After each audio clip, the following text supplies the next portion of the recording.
Eden Care UK is a friendly intervention service providing support to people who are terminally ill reaching end of life. We advocate for a high quality of care and enhanced life choices, and challenge the isolation of elderly people through friendship and social activities. This service would not be possible without your support. Please donate edencareuk.com or call 07957 199 328.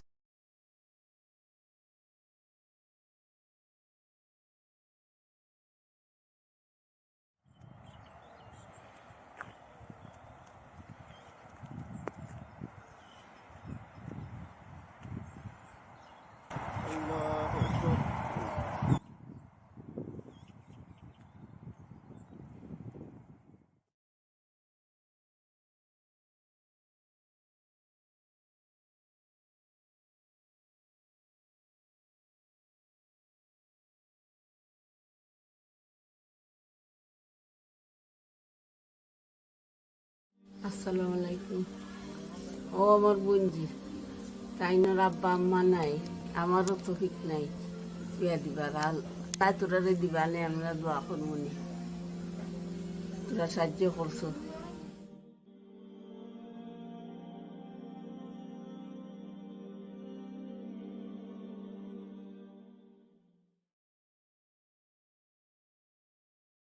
National Muslim Burial Register was established to support Muslims arrange their final rites.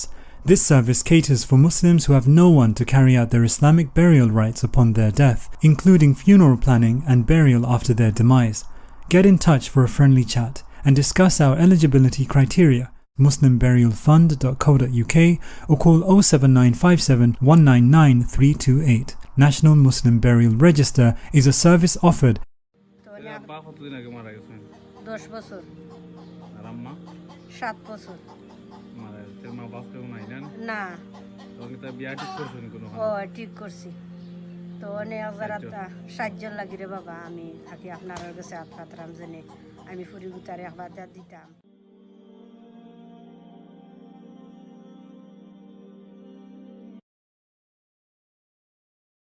আমি তোমার প্রিয় হতে চাই, আমি তোমার প্রিয় হতে চাই, আমি তোমার প্রিয়। আমার নাম জামিলা, আমি ক্লাস 7-এ পড়ি। আমার আব্বা আম্মা মারা গেছেন। আব্বা মারা গেছেন 3 বছর আগে, আম্মা মারা গেছেন 2 বছর আগে।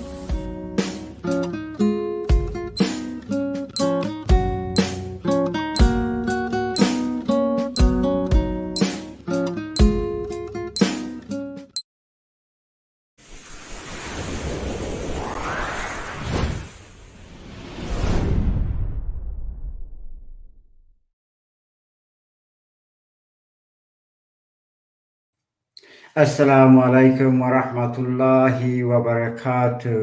Viewers, I hope you are well. Alhamdulillah, as-salatu was-salamu ala rasulillah, Sayyidina Muhammad wa ala alihi ashabi ajma'in. Amma ba'd. Viewers, once again, welcome to Ask the Imam Show, brought to you by My Ramadan TV, supported by Eden Care UK Muslim Burial Fund. Viewers, very pleased to have you, inshallah. I'm going to introduce to you our distinguished guest tonight, inshallah. And tonight's topic is very, very important. It's one of the pillars of Islam. It's called Zakat, inshallah. And the Imam we have, the distinguished Sheikh we have is, alhamdulillah, he's got vast experience on Zakat. He specializes in Zakat management and distribution. So inshallah, let's introduce to you our Sheikh tonight. Assalamu alaikum wa rahmatullahi wa barakatuh. How are you, Sheikh, today? Wa alaikum salam wa barakatuh. I'm already thinking tonight. I'm so sorry. It's nearly tonight. It's nearly evening. Alhamdulillah. Alhamdulillah. Well, how are you? Okay. Alhamdulillah. Alhamdulillah. We're almost coming to an end of Ramadan, Sheikh. The time actually gone really, really quick. Subhanallah. Yes, it's well, yeah, we're in the last stretch, the last few days of the month of Ramadan. 8 days, I believe, left. Yeah. So yeah, it's going fast. Alhamdulillah. Yeah. Just a brief introduction to Sheikh. Sheikh Abdullah Hassan, he studied Islamic studies in UK and Middle East for over 10 years. Alhamdulillah, he studied several subjects, including fiqh, usul, hadith, creed, and various other Arabic as well. Alhamdulillah, one of the other important quality that Sheikh goes is he specializes in zakah management and distributions. And today's topic is zakah, inshallah. So viewers and people who are watching us through Facebook and YouTube, inshallah, please do comment if you want to know anything about zakah, any particular queries you have, any clarification that you are looking for, you are searching for, inshallah. The Sheikh, inshallah, will try his level best to answer your queries. So Sheikh, inshallah, do you want to quickly enlighten us the topic? We know zakah is one of the pillars of Islam, inshallah, and this is compulsory, this is fard for every human being. Those people who's got nisab amount of wealth, they need to pay zakah, inshallah. So over to you, Sheikh.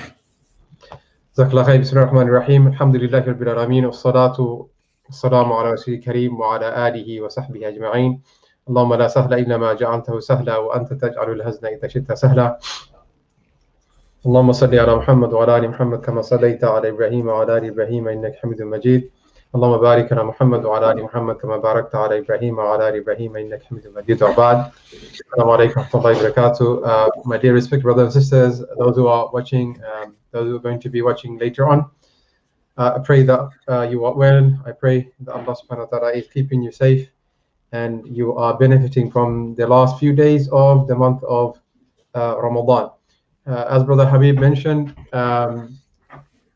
Zakah is the topic for today. So if you have any questions pertaining to Zakah, I know there are so many questions, and I know there are people who are going to be paying the Zakah in the next few days. So if you have any questions, any queries, any clarification you need about Zakah, alhamdulillah, I have some experience in this area. So I will try my best to answer them if I'm able to, inshallah. So do call in or however you send your messages, questions, inshallah, I will try my best to answer. Zakah is one of the pillars of Islam. بني الإسلام على خمس شهادة أن لا إله إلا الله وإقام الصلاة وإيتاء الزكاة. Right?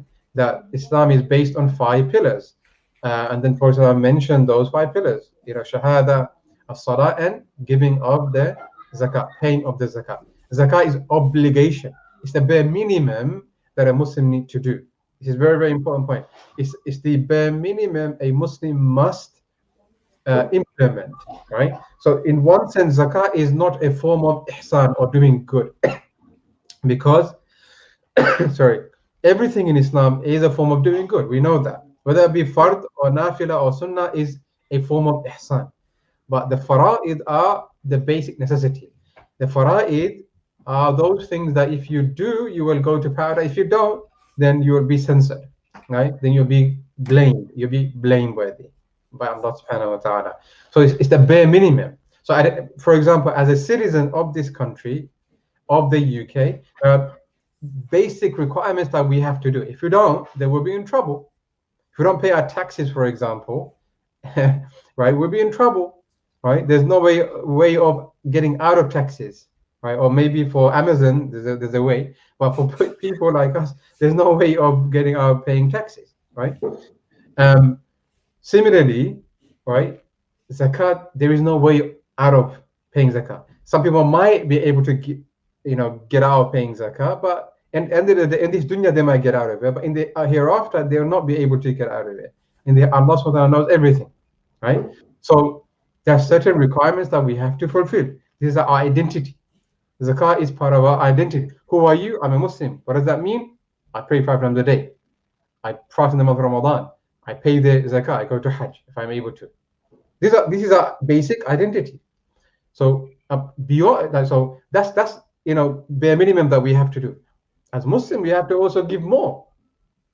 Right? As Muslim, we have to give more. Apart from this, the scholars of the past, they used to say that only the miser gives zakah. That only the stingy person gives zakah. Yeah. Those who are stingy, right, only give zakah. If you only give zakah, you don't give sadaqah. You don't give extra. You don't give to, you don't help people to build mosques. You don't help the poor and the needy, right? You don't give for da'wah causes. You don't give and you don't give. You're a stingy person. This is how in the past scholars and the Muslims would consider. Now, right? Getting zakat out of people, right? It's like taking candy from a young child. Maybe the example is bad, but it's like you have to, if they don't want to give the candy, they don't want to give the sweets because they love the sweets so much. And it's like, if you it's like getting sweets from them, and when you do that, they begin to cry, and they find all sorts of avenues try to get out of paying zakat.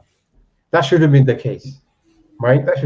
If you think that only the fara'id, if you think that only paying zakah will get you out of the hellfire or take you to paradise, then you're deluded. You're naive. You have to give more, right? You have to give more. As Allah says in the Quran, on the day of judgment, listen to this, Habib, yeah? Listen to this. On the day of judgment, yeah? One of the things that some Muslims will call upon Allah and say that I want to return back to do. Not salah, I return back to the dunya. Not salah, not hajj, not fasting. It is as-sadaqah. فَأَصَّدَّقُوا وَأَكُمْ مِنَ الْمُحْسِنِينَ. That I become among those who give sadaqah. Subhanallah. Charity, and be among those who are the muhsinin. And all the things on the day of judgment. Imagine your mother, your father runs away from you. This is the chaotic scene on the day of judgment. In the day of judgment, it's chaos. It's pandemonium, right? It's pandemonium all over the place, and people are not relying upon anything else. But those people are saying, if only I could go back, I can give more sadaqah. If only I could go back, I can not pray more, not fast more, not pray tarawih. There are people who they fight. They do Amir Khan on you in the mosque. Literally, right? They do Amir Khan on you, literally in the mosque, right? To pray tarawih. What they will neglect the farz prayers. They will neglect even fasting. They will neglect, paying zakah. I think this is a trick of the shaitan. I'm not saying you should not. I'm not saying someone who does not pray 5 times a day should not go to tarawih. I think you should, inshallah. Through that, they will pray. But I'm saying that this is a trick of the shaitan. The devil is very clever, right? Devil is very, very clever. He has what billion years or what 100 million? God knows however long, right? Millions of years of experience, right? Millions of years of experience to divert away people from the sunnah of God, right? So if he can't take a person, a Muslim, right, and to commit haram, commit major sins over and over again, right, then that the shaitan will make those people deluded and make them commit things that are not necessarily problematic, but will take them away from their main obligations of Islam. That's the devil's deception, right?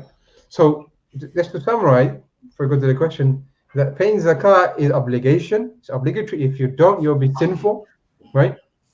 Paying zakah, it's an annual thing, right? We'll inshallah come to how you work out paying zakah, right? But you should also give sadaqah, right? You should also give sadaqah. Paying zakah, the Prophet said, don't let zakah eat up your money. Right? Meaning that invest your money. A Muslim by nature, right? By nature is an entrepreneur. He or she does not allow the money to be just hoarded up and be lost. Make money, but invest, but also give to the poor and the needy. So, Jazakallah khairan, Sheikh. Without a shadow of a doubt, zakah is one of the pillars of Islam, and is a further upon every Muslims who has the nisab amount of money. Inshallah, we'll be going through some questions about nisab and what is nisab as well. Reminder for myself as well, inshallah, as Sheikh nicely illustrated. Subhanallah. This is very, very serious, and there is no room for negligence on this element of our ibadah, our worshipping. Subhanallah wa ta'ala. Sheikh, jazakallah khairan for that. I mentioned nisab. A lot of people do get confused. What is nisab, and what is the nisab amount that people should pay zakah above the nisab amount? So nisab is the bare minimum a person should have in order for that person to become liable to pay zakah. How do you work that out? Before that, let me kind of go into, like, everyone should have a zakah date, a zakah anniversary or zakah date. Habib, do you know when your birthday is? Of course. Yeah. You're married, right? Alhamdulillah. Do you know when your anniversary is? Wedding anniversary. Alhamdulillah. Yeah. It's quite interesting. Yeah. When I ask you, do you know when your birthday is? You said yes, I know. Yeah. When I ask you, do you know when your anniversary is? I have to know this, otherwise I'll be in trouble. I mean, you probably you're saying inshallah, right? You're not certain, right? But I'm saying we know these dates. Yeah. Our birthday does our birthday change? No, right? Our birthday does not change, right? Our wedding anniversary does not change because we know the day that we have been born. Similarly, our zakah day, we should know a zakah day. The same way we know our birthday, same way we know when we got married, we should know our zakah day. There is a misconception among Muslims, many Muslims, is that they wait until Ramadan to pay the zakah. This may be sinful. I repeat, this may be sinful, because if your zakah date is not in Ramadan, if it is outside the month of Ramadan and you're delaying it for 5 months, 2 months, 3 months, then that is sinful. This is the, if you now is time for Asr, Hanafi time, yeah, right? And then 8:38 Adhan Maghrib, right? If I were to pray Asr at 9 p.m., would that be correct? No, because there is prescribed time. Similarly, there is a prescribed time given by Allah subhanahu wa ta'ala when exactly our zakah should be calculated and when we should be paying our zakah. So that's important to understand. Yeah. The other thing, how do you work out our Sheikh, zakah? can I just interject here? So say if someone, how do someone establish or actually fix a zakah date? I think it's better for the viewers note, inshallah, clarify that. Yeah. Now I'm gonna come to that now, inshallah. I'm coming to that. So how do I know my zakah date? So I have to go back and look at the very first time I became sahib al-nisab. You know, we talk about nisab. Like sahib means owner, possessor of the nisab, the bare minimum, right? So say I'm gonna give you a practical example. Say I just started work last month, or this beginning of this month. Yeah, we're in May, right? Or I started work at May. I don't have anything else. I don't have land. I don't have investment. I don't have anything else. I don't have gold. I don't have anything else. Yeah. I've worked for 1-2 months. I've got a paycheck, right? I've saved up about probably £1,000 as an example, right? Now, I have to look at today what the nisab rate is, and the way that I have to determine that is look at the nisab rate for gold and silver. There's different opinion, but let's say we go by the silver. Silver is 612.36 grams of silver, or equivalent in money terms. So you go to the bullion website, or you go to a local jeweler, and you find out, for example, how much is in pound, how much is 612.36 grams. Today it would be about 370 pounds. As an example, I have to check, right? About 369.70 pounds. Yeah. So that's the nisab for silver today, and the price of gold and silver fluctuates every day. So you have to check every day. You have to take a zakat day. Yeah. So let's go back to my zakat. How do I work out my zakat day, zakat anniversary? Yeah. And now today I got a check. I got a check of 2,000 pounds. Yeah.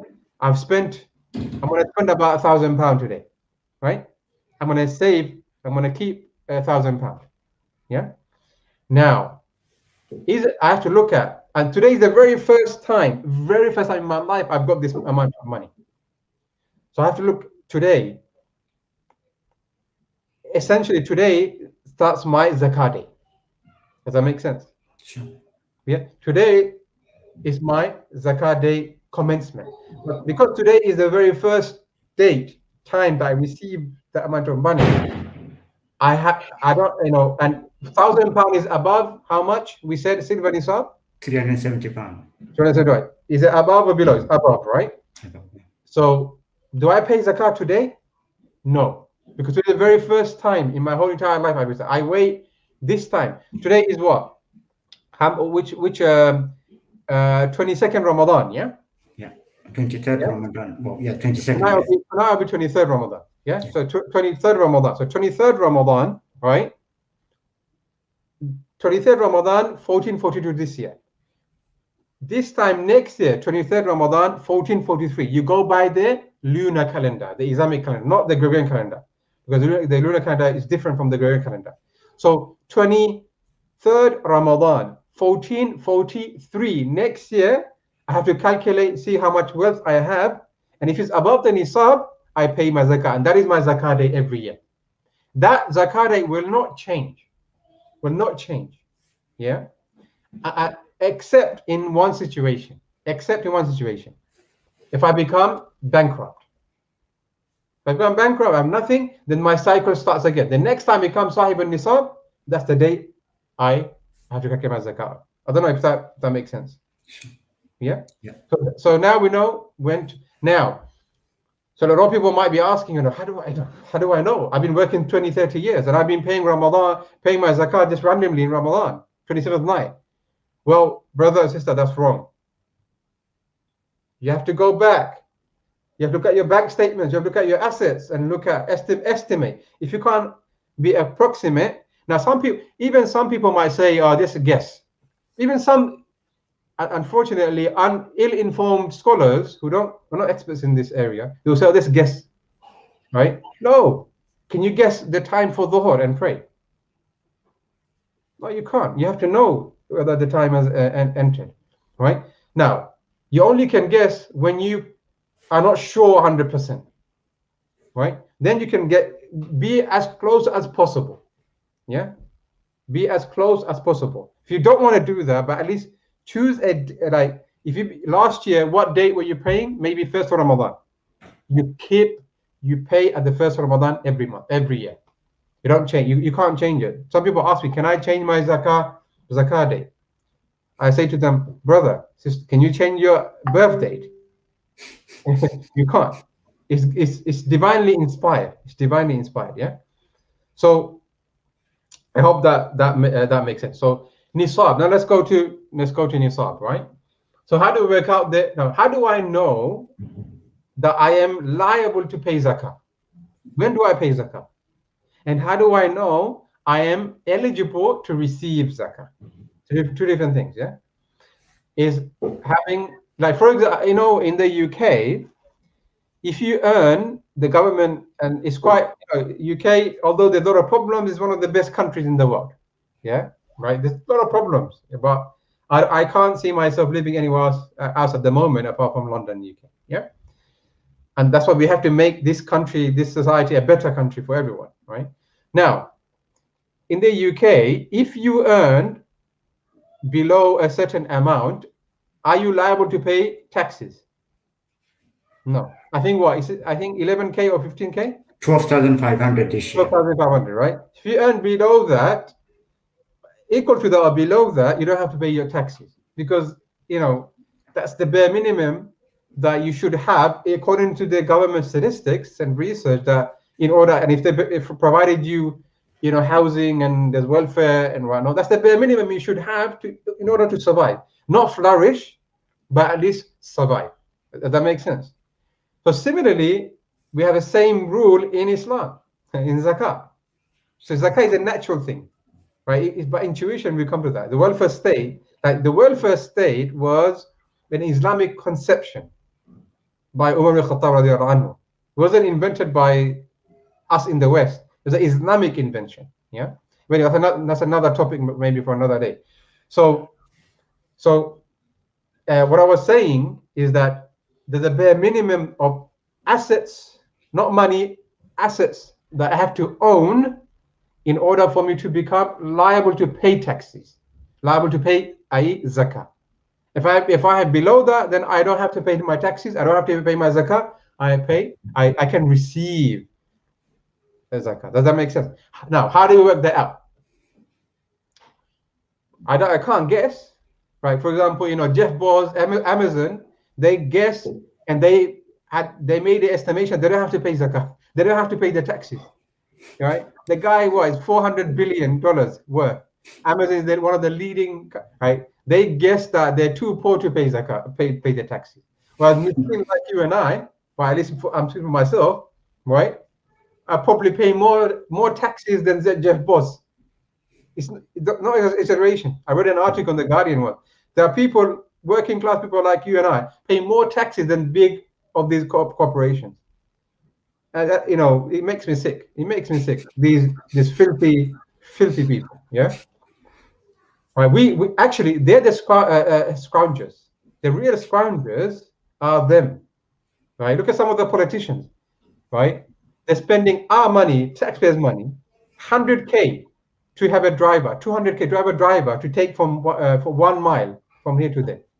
Certain politicians, and they call the working class the scroungers. They're the real scroungers, the thieves.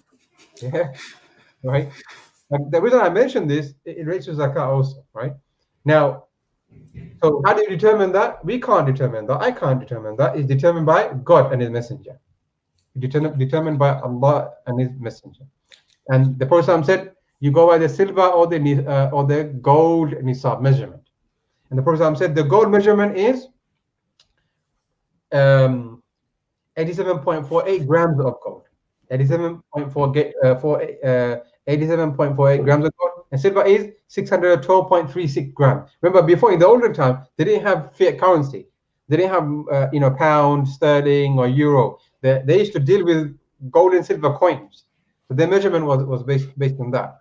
But we say now we don't have that, but we have to go by their measurement. The silver is 612.36 grams of silver. That's slight difference between the scholars, but generally the majority, the Hanafis, they say that it's 612.36 grams of silver, or the equivalent in pound sterling or dollar or whatever. Now, which measurement do you go by? Do you go by the gold or silver? That there are different opinion among the scholars. I recommend the silver. That's the majority opinion, right? Majority opinion silver, and it makes more sense. You give more and more people benefit. Yeah. So let's say our measurement is the silver measurement. What's the amount of grams of silver? 612.36. Good. 612.36 grams of silver, or equivalent in monetary terms. Yeah. Today is about 370. Now, at my zakat day, what do I do? Again, 3 easy steps to calculate my zakat. You give me 5 minutes, I'm going to go through it very, very quickly, inshallah. Yeah, 3 easy steps. So today is my zakat day. Yeah, as an example, what do? Right? I open up a Excel sheet. Easy way to do. I open up an Excel sheet, or I can write it down. 3 columns, 1, 2, 3. The first column, I have to add all my zakatable assets. Some people, they misunderstand. They say that, okay, zakat is only on savings. No, it's not. when I say zakatable, there are certain things that we own that we have to pay zakat on. That can be money, that can be jewelry, that can be business, that can be land, that can be houses, properties, cars, anything. There are certain possessions that we own, we have to pay zakat on. And there are certain possessions that we own, we don't have to pay zakat on. So the first, in your spreadsheet, in my spreadsheet, the first column, I have to add all of those things that we own that are zakatable, that I have to pay zakat on. So what I'm going to run through it quickly. We don't have time, but I'm going to run through it quickly. Yeah. First, cash in your savings account, cash in your current account, cash that you lend to others, right? You lend to others, cash, under your mattress, yeah, cash under in your garden, buried in your garden, yeah, all cash, yeah, is subject to zakat. You have to add, you tally up, you total all your cash, at not what you will have tomorrow, not what you had yesterday, but at your zakat date today.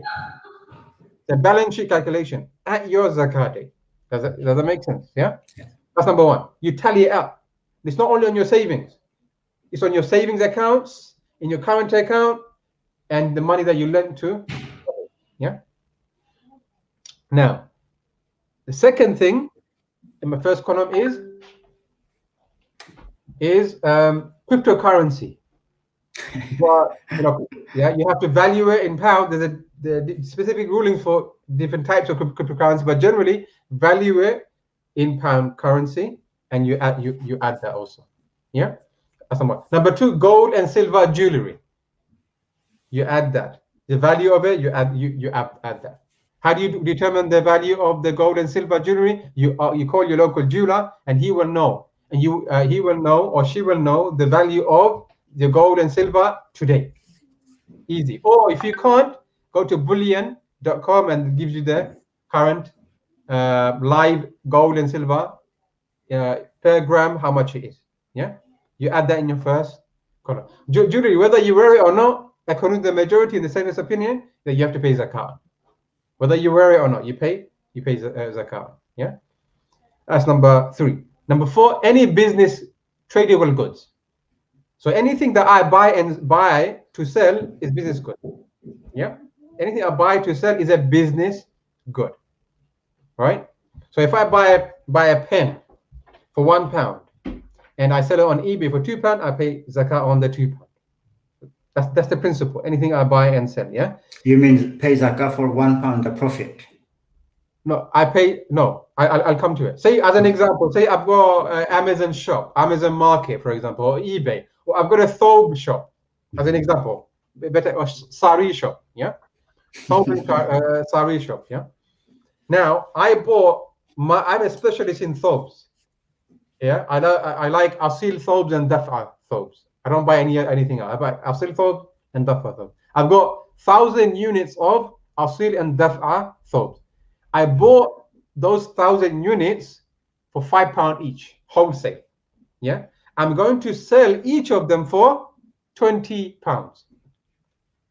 Yeah, £20. Okay. At my zakat day, I have to pay zakat on all the 1,000 units at £20 each. Okay. Yeah, okay. Is that clear?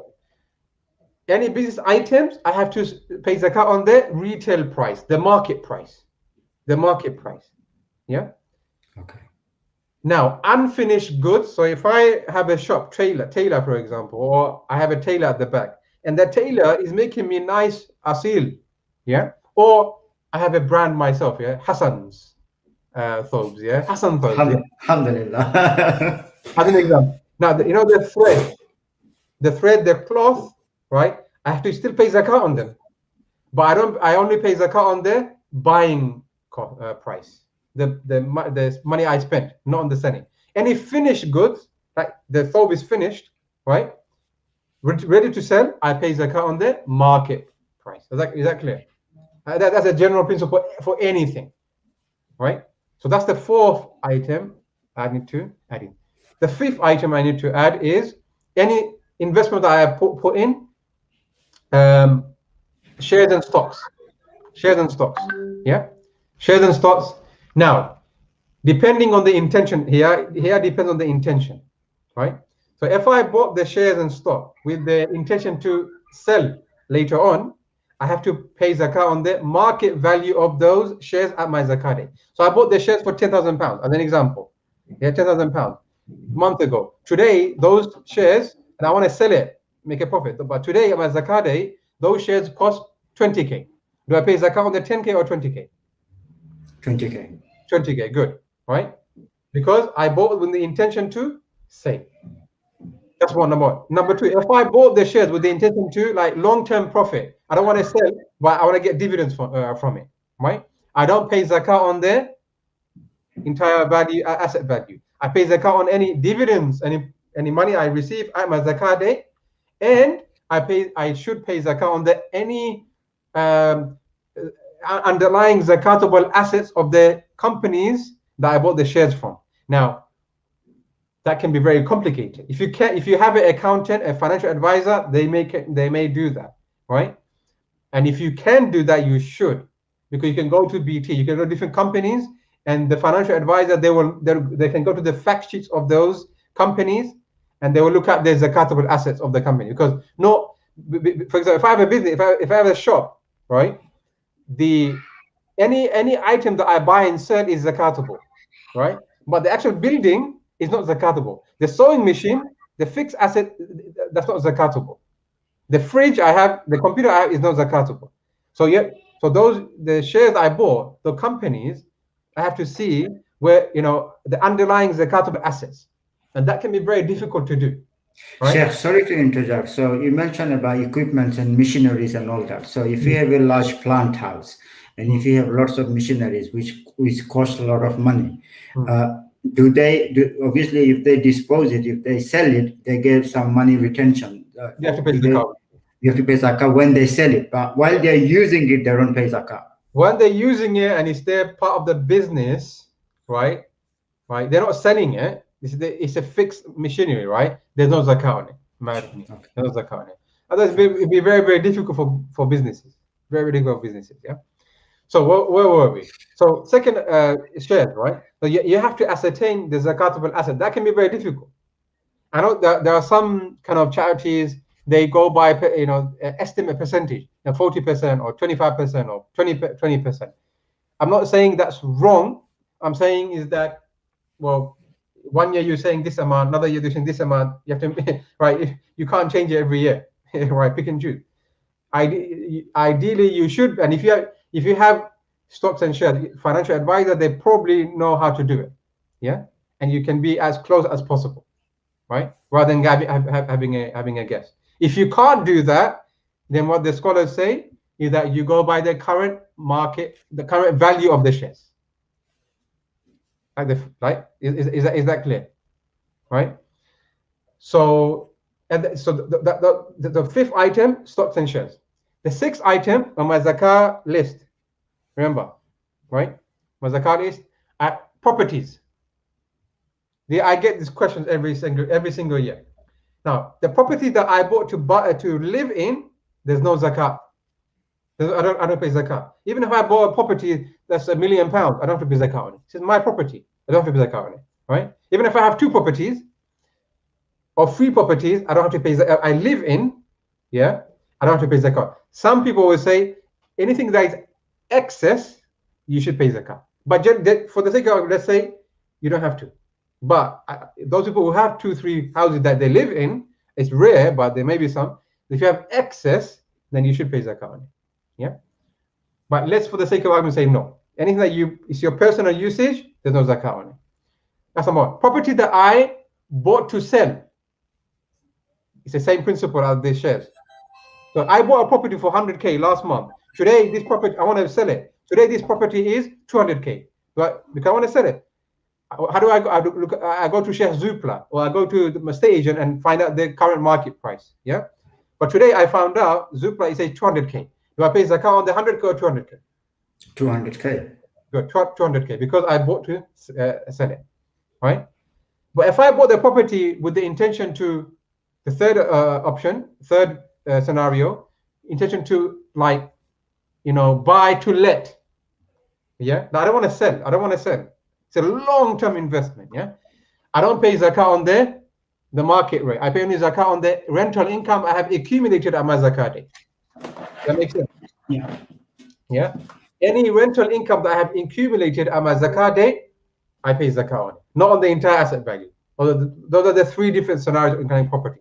It's probably the sixth item. What else? Land, same principle. A lot of people, a lot of Asians, they will have land and cattle back home. Yeah, I mean this is your home, but back, the spiritual home. Yeah, right. If it's under your name, you have to pay zakat on it. Again, I don't want to go into. We don't have time. There's different ruling for different. But when it comes to land, it's the same principles of the property. But the difference is if you cultivate, if the land is for agricultural purposes, then there are different rulings. Yeah, 5%, 10%, or 20%. There are different rulings. Yeah. What else? Pension. Yeah, pension. There are different type of pension. National contribution, right? That there's no zakat on it because it goes from our salary. Yeah. Final salary scheme, there's no pension on it.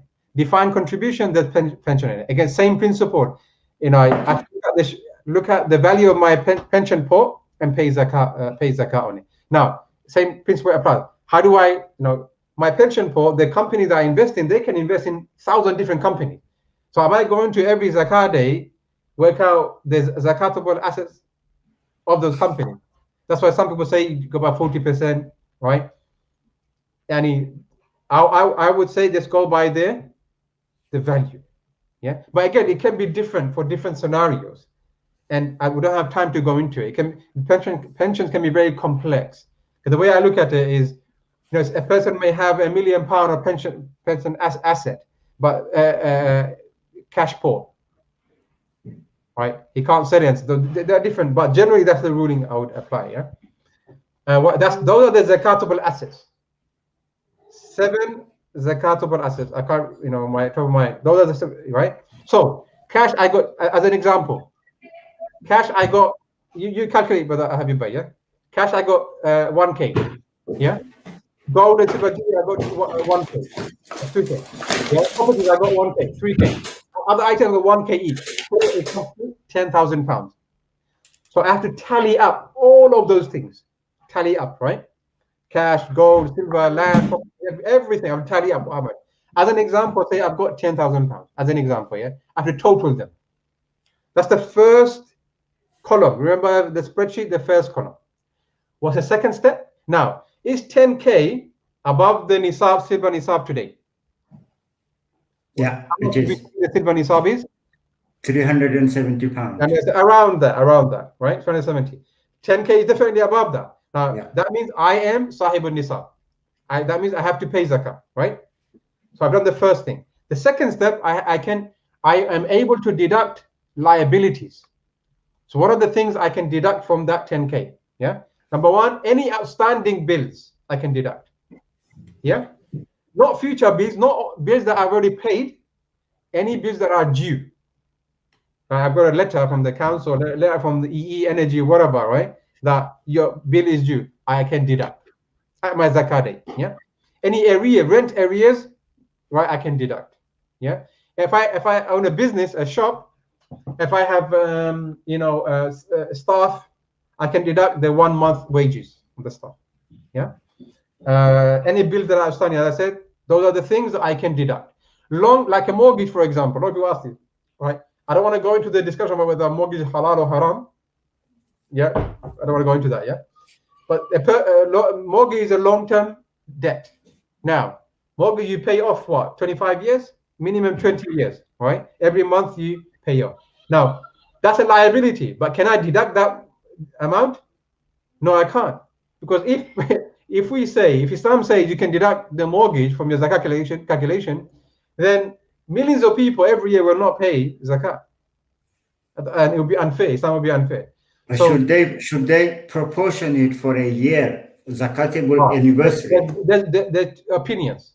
So how much can you deduct? One opinion says you can deduct the 12-month payment. Yeah. Another opinion, the opinion that I follow, the opinion that I advocate, you can only deduct the 1 month payment. So I would really recommend that you only deduct any long-term payment, right? Even student loan, that if you are paying, generally student loan, you don't really pay back until you earn a certain amount. About 25, is it 22K now or 23K, right? Yeah. But you don't even see that. That is deducted from your salary every month, right? So when it comes to zakat, you don't deduct it. But there are other schemes where you actually pay off every month, isn't it, right? You pay off every month, so you can pay off the 1 month student loan, not the full amount, not the year amount, the one month. So I've deducted all that, and I worked out it comes to £5,000. Sheikh, can I just interject here? Yeah. I think it's for viewers and for myself is good as well. So I think you mentioned about a lot of assets. I think we need to have another session on zakat. Inshallah, we will. We talked about all the assets. Now, I think it might be rightful to sort of also ascertain as well. Some of the assets, the businesses particularly, they might have a negative equity, which of course they can offset it as a liability. Yes. Am I right? Yeah. In certain circumstances, yes, you can. Okay. Yeah. So as I mentioned, what are those things that you can deduct? Yeah. You can deduct any outstanding bills. You can't deduct the bills that you already paid. You can't deduct the bills that you're going to pay. Right? Those things I mentioned. Now, what do we do? In the first column, we total their zakatable assets. In the second column, we total their liabilities. Yeah. Say as an example, it comes to £5,000. Yeah. Yeah. So my zakatable assets is 10K. My liabilities is 5K. The third step. We said 3 easy steps to calculate zakat. Number 1, the third step, you work out your net zakatable asset figure. Your net zakatable asset amount. Your net zakatable asset amount. Right? Your net zakatable asset amount, if that is above the nisab, equal to above the nisab, you pay 2.5% of that. If it's below, you don't pay zakat. Yeah. So is 5K above the nisab today? Definitely, yeah. Definitely, right? So I pay 2.5% of not 10K. 5,000. I pay 2.5% of the 5K. Yeah, which is £125. Yeah. For every 1,000 you give 25 pounds. Simple to work out. For every 1,000 you give 25 pounds. That in a nutshell is how you work out your zakat. Yeah, you get a spreadsheet at your zakat. We understood how to work out your zakat. Brothers and sisters, take this seriously. If you pay your zakat on the wrong day, you'll be sinful, right? It's a debt. If you don't pay, it's a debt, and that 2.5%, right, does not belong to you. You don't own it. It belongs to the poor and the needy. They have their name written on it. So the longer you keep it, it is as if that you're going to Asda or Sainsbury's or the bank or Ryan Bank, you are stealing the money. Literally. Those people who don't pay zakat, is like they're considered to be thieves in Islam. And so, we are also depriving the post due as well. Yeah, yes. So we understood how to work out the zakat rate, the nisab, right? And we come to the spreadsheet, right? You don't look at that's why zakat day is important to have, because when you come to calculate your zakat, you don't look at what you had before. So as an example, right? There's another issue that we need to discuss, whole 1 year. Remember at the beginning I said, today the example I gave, today the very first time I became Sahib Nisab. Do I pay zakat today? No. I wait 1 year, same time next year, right? If I'm above the nisab, Sahib Nisab, I pay zakat. That is my zakat date every year, right? Now, people think when I receive some assets, I have to wait 1 year every time. No. Like, some people assume or believe that for each item, zakatable asset, you have a hawl. That's wrong. Although there are some madhab opinion, they have similar opinions, right? They have these opinion. In my opinion, the Hanafi school, the authentic opinion, right, is not the majority opinion is not the majority opinion, which is the Hanafi, is the correct opinion. Otherwise, it becomes complicated. Every zakatable asset you have a hawl. Right? That makes sense, right? So, because the Prophet, the hadith meant the hawl, the period is on not their time, but their wealth. The wealth. Yeah? Their wealth. right? Or the time at that Sheikh, day. I think we will definitely have to do another session on Zakah, inshallah. I couldn't really, I'm so sorry for the viewers, we couldn't really go through some of the clarifications. It is a vast subject, and it is very, very important that we all understand what Zakah is, how to calculate it, and when to pay. Sorry about that, Sheikh. I think we've come to conclude No problem. That's okay. today, inshallah. But definitely, inshallah, we will resume and we will continue to discuss about zakah. And then, inshallah, for the viewers, we will clarify if you have any other clarification on zakah. Inshallah. But I would urge all the viewers, including myself, inshallah, do read up on it, do search, and inshallah, try to get the actual how we can actually get accustomed to and fulfilling our obligations in zakah. So, Jazakallah khairan, Sheikh, once again for your valuable time, inshallah, today. We will conclude here, inshallah. Subhanaka Allahumma wa bihamdika ashhadu an la ilaha illa anta astaghfiruka wa atubu ilaik. We have asked the Imam, so inshallah, we will try to cover some of the zakatable questions, inshallah, we couldn't cover today. Until then, Assalamu alaikum wa rahmatullahi wa barakatuh.